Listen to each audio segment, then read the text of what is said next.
pira mga idol, oh. Si Mr. Cordapio. Wala. Bubati mo tayo abunaw. So guys, diba? At nagkalasot na pinag-abunaw. Di ka man nagtutukal. Yan ang gawain ng mga farmers dito.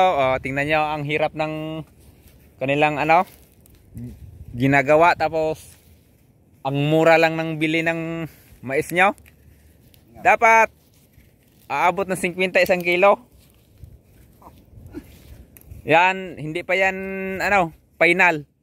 Pag lumaki yan mga hanggang baywang ay dudublihin niya yan. O de another pira na naman. Nagtatapo na naman siya ng pira. O di ba? Kaya ang mga farmers ang pinaka-priority sana ng ating gobyerno, ha? Dahil napakahirap ng buhay. Kagaya niya ng mais niya diyan sa kabila, oh. Malaki na. Mga kalabaw ninyo dyan sa gilid ng mais. Shout out sa mga may kalabaw dyan sa gilid ng mais daw. At kakatayin namin kapag kumain ng mais dahil napakamahal ng bine, abuno, agas.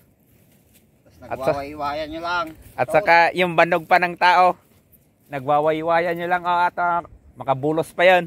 Ano yung tao wala pang damit. Sasakripisyo para lang maabunon yung mais niya.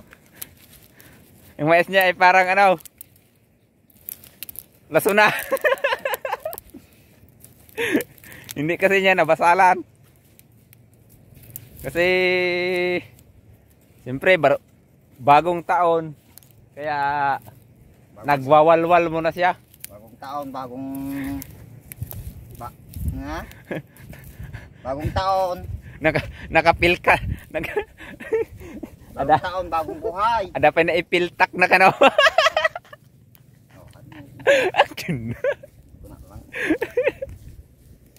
Prank lang. Prank lang yun, guys. So ayan guys. Pariper kung to. Alam mo na ang tabako? Sino may pa mang reaper tao eh. May isa, dua. 120.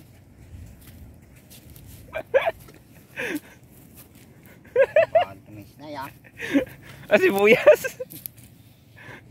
Nakahililaw. Binasalan gamen. Sino kumatang lasulat ta? Hindi, nagkatuloy. Lasuna. Gana sa ato yan. Makarubuat ato yan. Nagpuskul na eh. Sa tubo na. Taman lang. Yan ay kudikot tao, 5. 5 kilo? May natin na eh.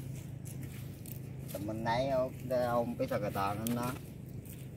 Tulong ata takwa. Manumamulaan ato. Timit niya eh. Hindi nangisay.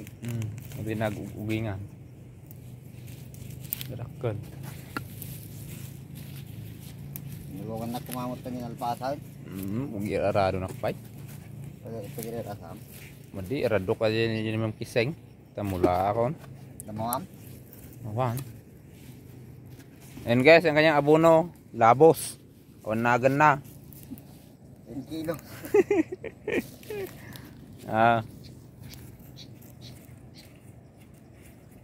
Kumalag na puno, 10 kilos. Panyata nilang na